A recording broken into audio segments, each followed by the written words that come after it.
은혜로운 눈을 가진 사람은 제가 이게 허리 숙여 절을 할 때에 제 빛나는 모습은 보지 않습니다. 그게 은혜로운 사람이고, 은혜가 좀 덜 된 사람은 제가 고개 숙여 인사할 때 왜 저렇게 벗겨졌노? 그 벗겨진 면만을 보게 되어집니다. 감개무량하단 말을 사용하고 싶습니다. 저도 그러는데 오래전부터 강성교회를 섬겨오신 분들, 여러분들의 눈물, 땀, 헌신, 애잔함, 어떨 때는 서운함, 이렇게 다 엉켜있는 분들은 얼마나 감개무량하겠어요. 특히 병상에 계시는 원로 목사님, 그 사모님, 그 가족들 다 그럴 것입니다. 저도 강성교회와 인연이 있습니다. 결혼해서 신혼생활을 여기서 시작을 했습니다. 물론 처음에는 총각이었죠. 예배당을 지을 때에 그 판넬이라든지 이 나무라든지 내학가에 싣고 빌려오기도 하고 쓴 다음에 또 갖다 주고 또 빌려오고 또 갖다 주고 멀리 신정동에 있었습니다. 그때가 엊그제 같은데 그때 제 나이가 28입니다. 여러분들, 저도 이팔이 있었습니다. 지금은 7, 8입니다. 딱 50년 저도 됐습니다. 박요일 목사님 참 존경합니다. 좋아합니다. 그런데 사실 더 좋아하는 분이 우리 둘째 형수님이십니다. 우리 둘째 형수님을 빼면은 우리 집안을 이야기할 수 없습니다. 그리고 또 강성교회를 이야기할 수가 없습니다. 강성교회는 처음에 교인들이 아니었습니다. 동국대학교 기독학생들, 그 불교학교이기 때문에 기독학생들이 모임을 갖고 그때 공무원이었던 박요일 목사님에게 우리 성경 공부를 인도해 주세요. 그래서 그 아이들이 한 20, 30명이 모여 있었습니다. 그러다가 그때 그 청년들이 우리도 교회합시다 하니까 그래서 여기에 논을 샀습니다. 그리고 이제 예배당을 짓는데 교인들 아무도 없잖아요. 공사는 저희 큰형님이 맡았습니다. 공사 돈이 필요하면 저를 보냅니다. 요나야, 약국 가서 돈이 얼마 필요하다고 그러라. 그러면 제가 그때 사모님이 약국을 하셨습니다. 그러면 제가 가서 돈이 얼마 필요하대요. 그걸 계속 다니는 거예요. 이게 아마 공사 기간이 6개월 이상 걸렸을 것입니다. 지난데 그 6개월 동안 얼마나 제가 많이 다녔겠어요. 그런데 그때 약사님께서 한 번도 인상을 찌그러지 않았습니다. 그리고 돈 들어오면 그거 다 긁어가지고 주는 거예요. 또 들어오면 또 긁어서 주는 거예요. 그때 하나님이 역사하시는데요, 그때 예배당을 지을 때는 아침을 오후 2시에 먹을 정도예요. 그렇게 사람들이 막 의약분업도 아닐 때잖아요. 오는 거예요. 그리고 예배당 공사 끝나니까 그것이 서서히 멈춰가더라는 거예요. 참 우리 하나님, 묘하신 하나님이죠. 그래서 이 강성교회가 처음에 시작됐습니다. 저는 학생회 전도사에 있습니다. 어른들 없다고 그랬습니다. 전도사에 있는데 그 당시 여기에 신틀이라고 그래가지고 장화가 없이는 살 수 없는 동네입니다. 비만 오면 얼마나 진흙이 찐득찐득 하는지요. 여기는 버스도 오지 않았습니다. 버스 저 아래에서 섰다가 가끔가다 한 대씩 오고, 그러니까 사람들이 대부분이 걸어서 들어오고 그랬습니다. 그런데 이곳이 천지개벽이 일어나가지고 지금 목동단지 신정동이 되었습니다. 우리의 또 에피소드도 있는데요. 결혼 마감을 했는데 아침에 일어나 보면 그때 당시에는 뭐 구두 하나밖에 없잖아요. 신발.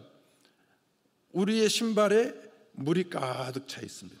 그럼 겨울이니까 얼잖아요. 우리들이 12월 달 말에 결혼했는데 그 이유가 뭐냐면 나하고 그 사모하고 이제 신방을 할 거 아니에요. 동네에 전도 다니고 하면 그걸 얘들이 못 본 거예요. 학생들이. 그건 볼 수가 없는 거예요. 그래서 신방 못 가게 하려고, 둘이 같이 다니지 못하게 하려고 아이들이 신발에다가 밤에 와서 물을 붓고 가는 거예요. 그것은 좀 괜찮지요. 한 여학생이 아주 그 독특한 대로, 그 딸도 그렇게 독특하더라고요. 그 딸도. 한 여학생은 사모가 참석하는 그 구역님이, 나중에 교인들이 왔겠지요. 참석해서 성경 구절을 사모가 뭐 120페이지 120장 읽었다 하면 저도 120장 읽는 거예요.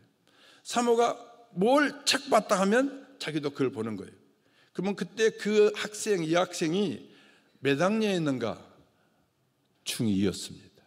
그러니까 학교 다니면서 사모가 성경을 얼마나 많이 보겠어요.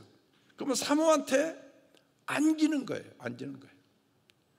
근데 그의 딸이 그 영화 배우 김태리입니다. 김태리인데 보면은 그 지엄마 기질을 그 딸이 그대로 닮아서 걸음걸이까지도 그렇게 하는 것 같아요. 오늘 강성교회가 있기까지는 옛날부터 지금까지 많은 사람들의 크든 작든 이 헌신이 하나하나 쌓여서 오늘에 있게 되었습니다. 또 앞으로 부흥 50년도 여러분들의 수고, 기도, 헌신이, 또 성가대 찬양이 하나하나 쌓여서 부흥 50년이 이루어질 것입니다. 아멘 하는 사람들은 복 받으세요. 오늘 성가대 참 나 깜짝 놀랐어요. 강성교회 성가대 이렇게 잘해도 되는 거예요? 대단합니다. 수가 많지 않는데 대단하네요. 다 성악들을 전공하신 것 같아요. 대단하십니다. 지휘자가 잘하시는가? 지휘자도 어린 것 같은데, 뭐 대학생 같은데, 참 우리 앞에도 참 아름다워요. 그 2부 예배 성가대원들을 제가 은혜를 받았는데요. 그 찬양을 들을 때에 남쪽에 불어오는 봄바람이었습니다. 그 봄바람이 언 땅을 스치고 지나가면 녹고 거기서 싹이 돋아납니다. 가지를 스치고 지나가면 그 추운 겨울에 몸서리치던 그 가지들에게서 싹이 돋기 시작합니다. 그 훈풍이, 봄바람이 계곡을 스치고 지나가면 그 물이 그 따뜻한 기운에 녹으면서 개구리가 나오고 물고기들이 헤엄치기 시작합니다. 오늘 2부 성가대원들의 그 찬양이 마침 그 잔잔하게, 나 이거 좀 들었던 것 같아요. 2부 성가대원들은 잔잔하게 마침 봄바람처럼 우리를 이렇게 뭐라 할까요? 새롭게 시작하는 기분을 들게 해주었습니다. 3부 성가대는 어떻는가? 가을바람이었습니다. 가을바람 땅을 스치고 지나가면 파랗던 것들이 누런 황금으로 변합니다. 들판을 스치고 지나가면 모든 곡식들이 누렇게 익어 고개를 숙입니다. 그 가을바람이 가지를 스치고 지나가면 그 여름에 커졌던 과일들이 이제 익기 시작을 합니다. 그 가을바람이 나무를 스치고 지나갔더니 칼라색의 아름다운 낙엽이 됩니다. 그리고 보는 사람들이 야, 좋다, 아름답구나. 그래서 거기서 사람들이 그 편안함을 느끼게 되어집니다. 오늘 여러분들의 찬양이 그런 자연의 역사를 일으키는 가을 바람 같았습니다. 계속 그 찬양 들려주어서 읽고 싶은데 읽지 못하는 사람들, 불안전해서 완전으로 나가고 싶은 사람들, 희망을 포기했던 사람들, 나는 성장하고 싶은데, 나는 아름다워지고 싶은데 그러지 못한 사람들에게 계속 찬양을 들려주시기 바랍니다. 그래서 가을의 역사가 여러분들의 찬양 노래를 통하여서 일어날 것입니다. 그런 성령의 바람이, 가을바람이 불어오는 삼부 성가대, 무슨 성가대죠? 이름이? 네, 할렐루야 성가대 되시기를 주님의 이름으로 축복합니다.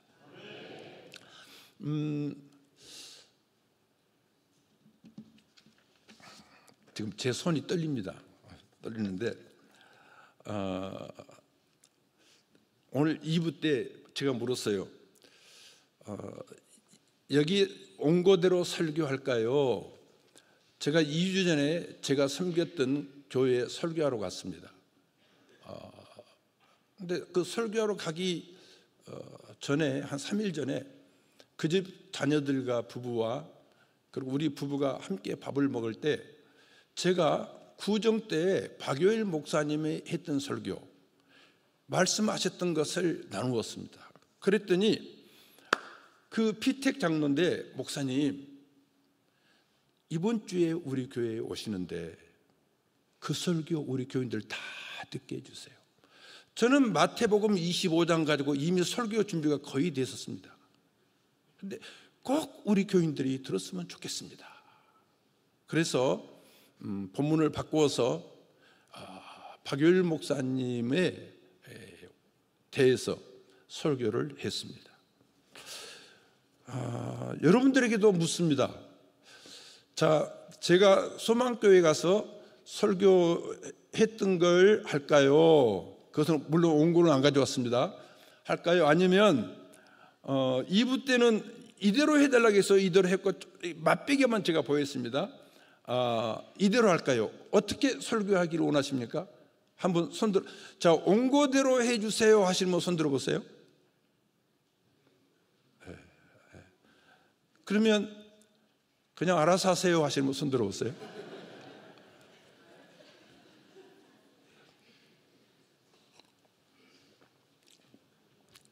참 나이가 들면 이렇게 잔소리가 많아져요. 그래도 박요일 목사님이 주신 건데 앞부분만 3대 약속은 하지 않고 3대 특권만 말씀을 드리겠습니다. 우리 주보를 다 보시면서 하시겠습니다. 하나님이 우리에게 주신 3대 특권. 첫째, 하나님을 사랑하는 자는 자기의 지난 모든 과거는 합력하여 선을 이룬다. 우리가 알거니와 하나님을 사랑하는 자 곧 그의 뜻대로 부르심을 입은 자들에게는 모든 것이 합력하여 선을 이루느니라. 로마서 8장 28절. 우리 예수 믿는 사람들이 알고 있는 것이 있습니다. 뭐지요? 하나님을 사랑하는 자, 뜻대로 부르심을 입은 자들은 합력하여서 선을 이룬다는 것입니다. 이러한 성도들은 세상을 사랑하는 자가 아니라 하나님을 사랑하며 헌신하는 자입니다. 하나님 뜻대로 예정하신 대로 목적대로 부르심을 받은 사람들은 지난 과거 생활할 때에 이해할 수 없던 것들, 힘들었던 것들, 하나님 선하신다고 그래놓고 이러실 수 있어요? 이런 국가의 어마어마한 사건들 이해할 수 없어요. 내 가정에 일어나는 이 비극 이해할 수 없어요. 그런데 지내고 보면 합력하여 선을 이루었다는 것을 알게 되집니다. 이 모든 것들이 서로 작용해서 하나님의 뜻대로 목적한 대로 선한 결과를 가져왔습니다. 이런 믿음으로 사는 사람들은 하나님의 주권적 섭리를 믿는 사람들입니다. 이러한 사람들은 모든 것이 하나님 섭리 안에 있으므로 그 결과는 하나님께 영광이요 나에게 유익하게 될 것을 믿습니다. 그 신뢰가 요셉입니다. 요셉은 아버지의 사랑을 독차지했습니다. 지혜 속옷 입었습니다. 왕자같이 살다가 형들에게 팔려 노예가 되었습니다. 요셉은 자신이 노예임을 인정하고 노예 생활 성실하게 했습니다. 그때 무고한 해무로 죄수가 되어 감옥에 들어갔습니다. 거기서도 그는 죄수임에도 불구하고 성실했습니다.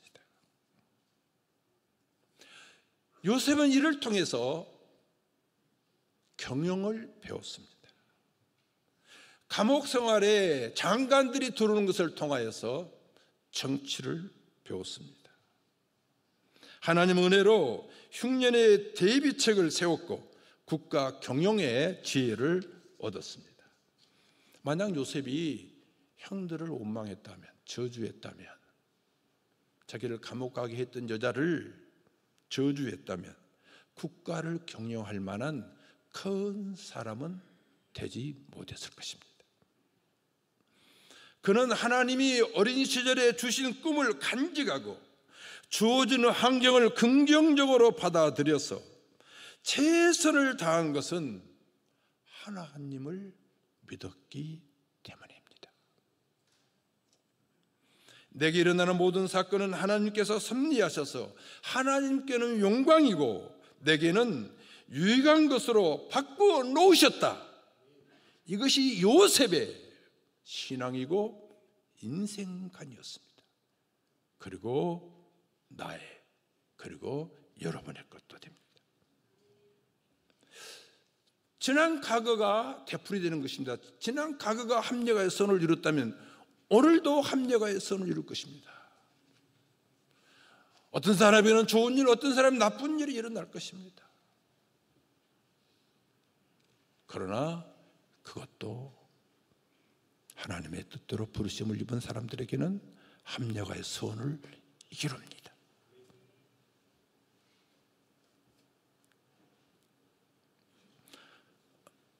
이대 특권입니다. 하나님을 사랑하는 자는 하나님께서 공급하시니 내게 부족함이 없습니다.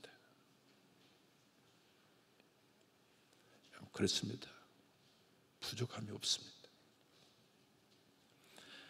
자기 아들을 아끼지 아니하시고 우리 모든 사람을 위하여 내어주신 이가 어찌 그 아들과 함께 모든 것을 주시지 아니하겠느냐. 하나님께서 이스라엘 백성들 40년 동안에 저어주시고 입혀주시고 다 먹여주셨습니다.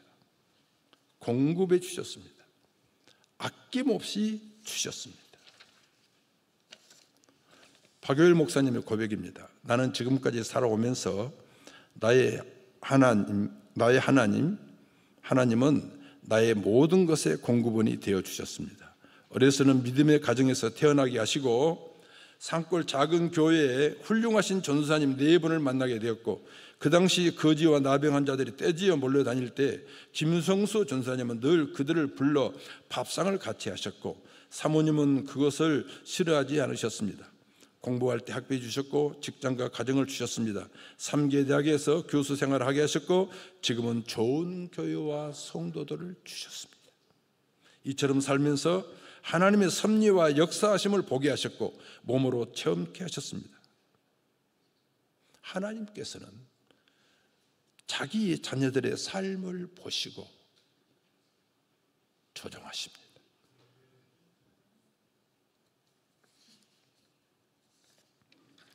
저는 그 아들을 주시는데 모든 것을 아끼지 않겠느냐, 그것을 아버지의 마음으로 이해하면서 더 은혜를 받았습니다.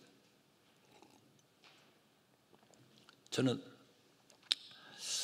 딸만 셋입니다. 딸만 셋입니다. 아버지는 여기 딸 가지신 아버지 한번 손 들어보세요. 여기는 전부 다 목사님 닮아서 아들들만. 딸 가진 아버지는 딸을 시집 보낼 때 뭘 떨어뜨리죠? 무정한 아버지들인가? 눈물을 떨어뜨립니다. 울지 않으려고 웁니다. 아들을 군대에 보내면 울듯이 딸을 시집 보내면 웁니다. 그런데 딸을 주면서 뭐가 아깝습니까? 여러분들 딸보다 소중한 것이 있습니까? 자식의 생명과 아비의 생명은 하나로 얽혀졌다고 유다가 이야기합니다. 아비의 생명과 자식의 생명은 둘이 아닙니다. 하나입니다.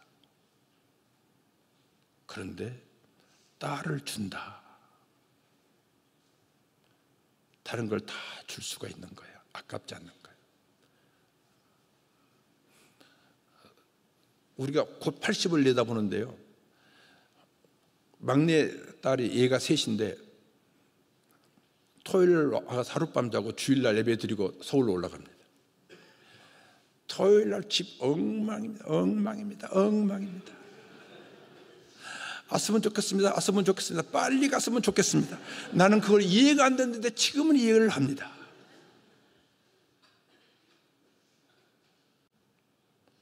아낌없이 음식을 만들어서 줍니다. 팔순을 우리들이 바라보고 있습니다. 왜지요? 딸내니까.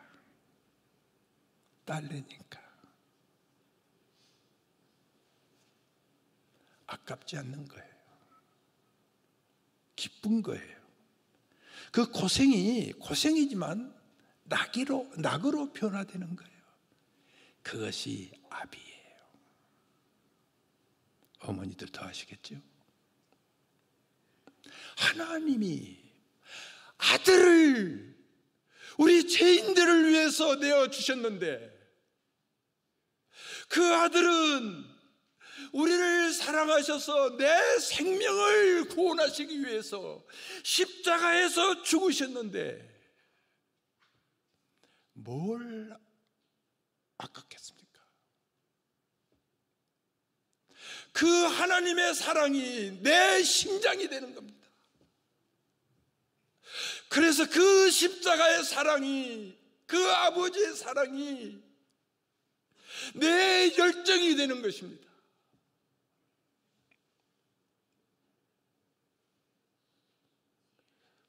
여기에 기독교가의 생명이 있는 것입니다.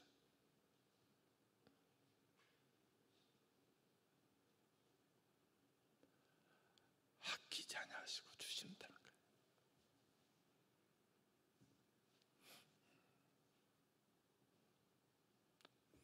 없어서 못 주지요.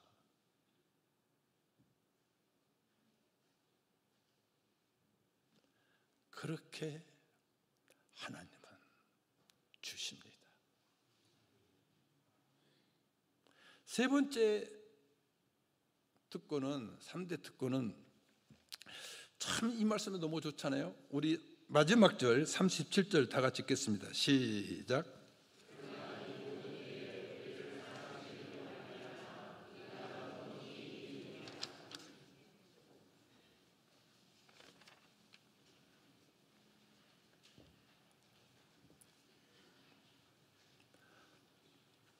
하나님의 주권적 섭리 안에 살고자 하는 성도들은 지난 과거는 합력하여 선을 이루었고, 따라서 하겠습니다. 지난 과거는 합력하여 선을 이루었고, 오늘 현재는 하나님께서 모든 것을 공급하여 주시고, 내일 미래는 승리가 보장받았다. 너무 좋잖아요. 지는 것은 창피하잖아요. 졌을 때 애들 말로 죽을수록잖아요. 지고 싶지 않잖아요. 근데 힘이 없으니까, 약하니까 질 수밖에 없는 거예요. 예수님이 대장 되셔서 십자가에서 죽음과 죄악을 이기신 거예요. 그 무시무시한 저주를 이기신 거예요. 그리고 내가 이기었노라 말씀해 주셨어요.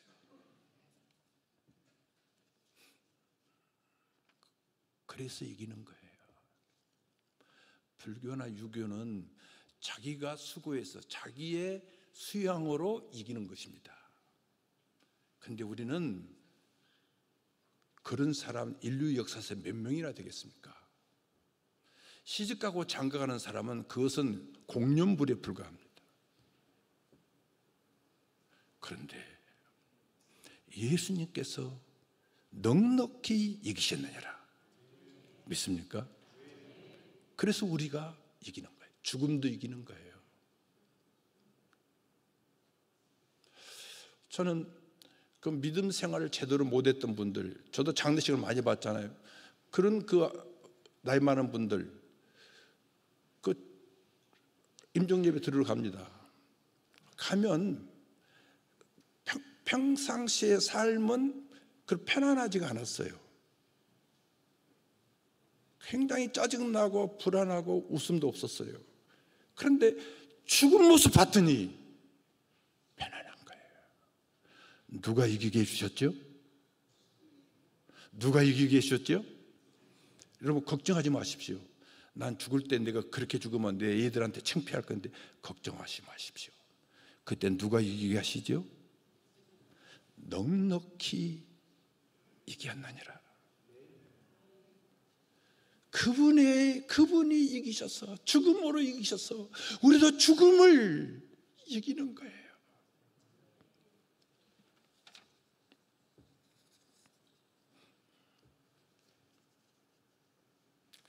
내 힘만 의지할 때는 패할 수밖에 없도다. 힘 있는 장수 나와서 날 대신하여 싸우네. 이 장수 누군가? 주 예수 그리스도 만군의 주로다. 당할 자 누구랴? 반드시 이기리로다. 믿습니까? 반드시 이기는 거예요. 반드시 이기는 거예요.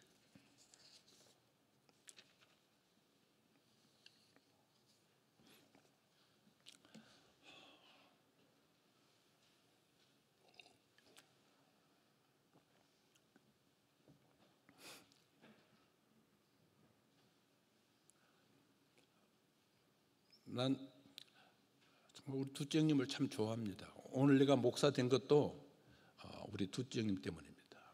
우리 두째 형님은 종종 어록을 많이 나한테 남겨줬습니다. 제 별명이 우리 교인들한테서는 여기 이야기 못하는 건데, 여기야 뭐 들어도 시험 들으면 그때뿐이니까, 나 다시 안 보니까. 제 어머님이 제 별명이 뭔지 아세요? 청개구리입니다. 청개구리. 제가 하라는 대로 얼마나 반대로 했으면 너는 청개구리 능신이 들었냐 그랬어요. 우리 두째 형님은 아닙니다. 모범생입니다. 내가 신학쪽 할 때는 우리 어머님께서 도중에 내려오지 말고 끝까지 공부해라 해서 졸업해라 그랬는데, 우리 두째 형님한테는 그랬대요. 요일아, 너는 공부 잘해라 그러더래요. 근데 그때 어머님께서 돈, 우리 집이 너무 가난하니까 10원 한 장 안 주시면서 요일아, 그것도 몇 년 전에 말씀하시더라고요. 요일아, 너는 공부 잘하라. 그 말들이 좀 서운하더라고요. 왜 나한테는 그런 말씀 안 하시고 두째 형님한테만 그랬지? 그래서 그랬대요. 엄마 왜요? 그랬더니 넌 내 아들이니까. 나도 그랬으면 공부 잘했을 건데 넌 내 아들이니까 하는 거예요. 제 설교한 것입니다. 저희 두째 형님의 성격은 정말 예수님 닮았습니다. 예수님의 성격이 딱 두 가지입니다. 예수님이 하시는 말씀 가운데 마태복음 11장 28절에서 수고하고 무거운 짐진들을 다 내게 오너라. 내가 너희를 쉬게 하리라. 나는 뭐라고? 나는 마음이 온유하고 겸손하니. 그리고 내게 와서 배우라. 뭘 배우라고요? 온유와 겸손을 배우라. 그러면 너희가 쉼을 얻으리라 하셨습니다. 여러분들 다른 교회 가면 목사님이 막 몰아붙입니다. 막 헌신을 강요하고 막 열심을 강요하고. 그런 목사님들 보면 능력과 뭐 탁월한 것들이 있는데 뭐가 사실 결핍되면 온유와 겸손이 좀 부족합니다. 근데 박요일 목사님은 성품이 온유합니다. 저는 그래서 싸웠다고 그랬잖아요. 제가 7살 어린데도 형님을 막 놀려 먹습니다. 근데 화를 낸 적이 없어요. 그러니까 놀려 먹지요. 화를 안 내셔야지, 아니 내야지 무서워가지고 놀려 먹지 않는데, 내가 막 놀려 먹어도 화를 안 내니까 계속 놀려 먹는 거예요. 여러분들, 어머니 말도 안 듣는데 내가 둘째님 말을 듣겠어요? 그리고 항상 겸손하셨습니다. 이번에 다들 모였는데 마지막 설교 같아요. 그래서 제가 우리 사위들을 다 부르고 해서 아파트로 왔습니다. 그 예배를 드리면서 쭉 하신 다음에 형님이 그러시는 거예요. 아들들이 있고 손자들도 있고 조카들도 있고 조카 손자들도 있는데 하나님께서 나를 크게 3가지로 쓰셨다. 물론 강성교회는 가장 큰 거고요. 왜냐하면 첫째, 오늘 세계대학에서 교수 생활했다고 그러는데 강서대학이 있습니다. 저는 그곳에 간 사연을 이번에 말씀하시는 거예요. 공무원생활 잘하고 있는데 그 강서대학의 학장이 애국 사람인데 갑자기 이름 안 떠오르네. 애국 사람인데 그분이 A4 중에 3장을 써서 이 장관한테 보낸 거예요. 형님 부처 장관한테 이 박요일 씨를 우리 대학에 필요합니다. 꼭 보내. 구구절절하게 써서 보낸 거예요. 그래서 그 장관이 불렀답니다. 박군, 자네 대학으로 가게. 저는 싫습니다. 저는 공무원으로 이렇게 끝을 보고 싶습니다. 그랬더니 아니야, 명령이야 가. 그래서 교수가 되셨습니다. 바로 갔는데 학생처장으로 가셨습니다. 그때 나이가 33이었습니다. 저는 33세, 저는 싸움도 많이 하고 화도 많이 내고 온유하지 못해서 저는 33세 간신히 유신고등학교 성경교사였습니다. 그런데 형님은 똑같은 나이에 강서대학의 학생처장으로 가신 거예요.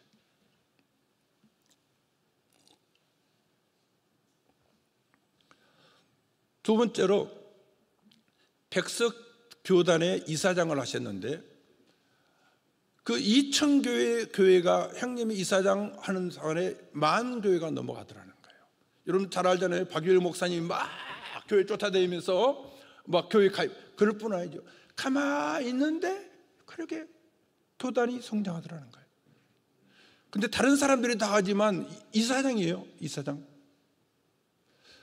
백석대 이사장님이 되셨는데 금년에요, 예술대학의 학생들이 얼마나 4,000명이 몰려들었대요. 그래서 이사장실이 방배동에서 천안으로 내려갈 정도예요.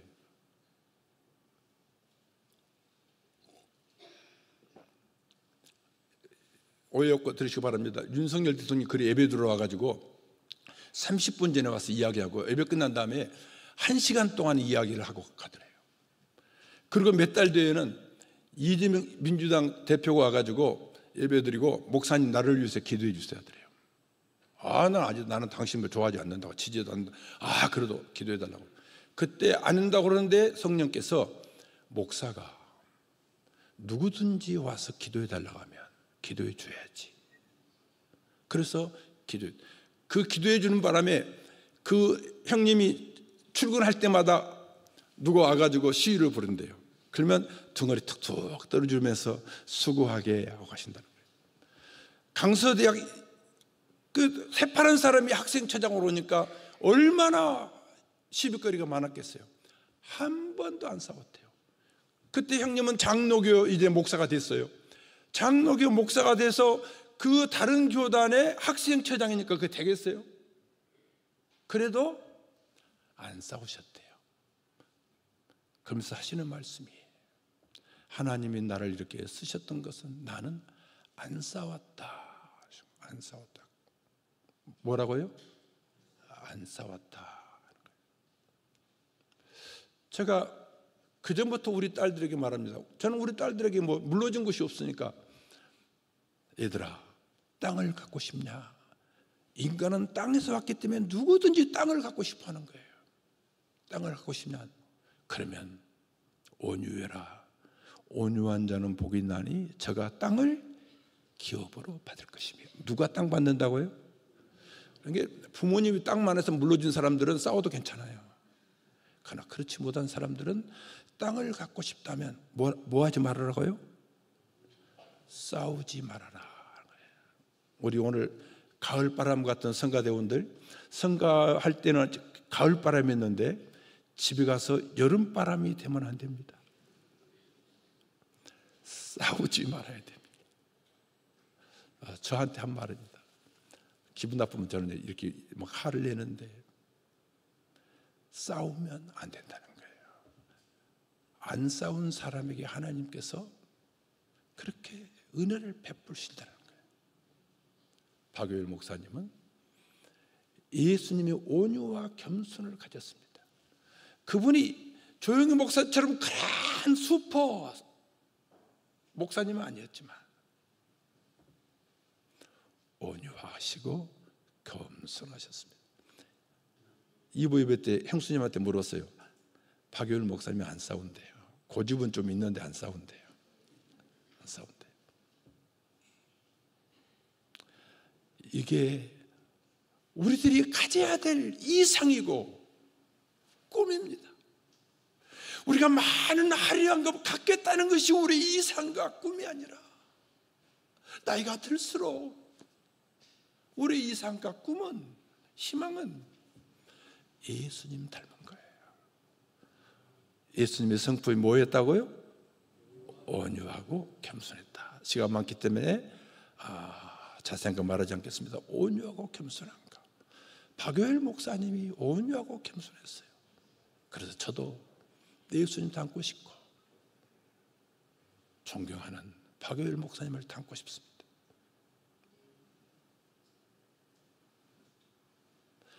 예수 닮기 원합니다. 이내 맘에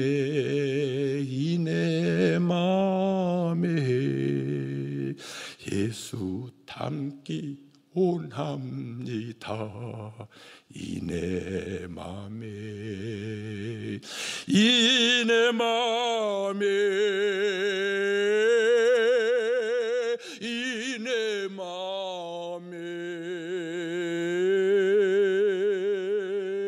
예수 닮기 원합니다.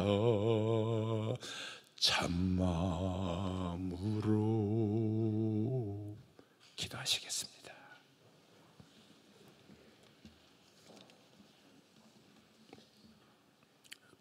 (3대) 특권에 대해서 알아봤습니다. 감사합니다. 특권 주셔서 감사합니다. 박효일 목사님처럼, 박효일 목사님이 예수님을 닮았던 것처럼 동생도 성도들도 목사님이 예수 닮은 것처럼 예수님 닮고 싶습니다. 예수님의 그 온유하셨던 것, 죽기까지 복종으로 겸손하셨던 것 닮고 싶습니다. 성령이여 말씀으로 닮게 하여 주시옵소서. 예수님의 이름으로 기도하옵나이다. 아멘.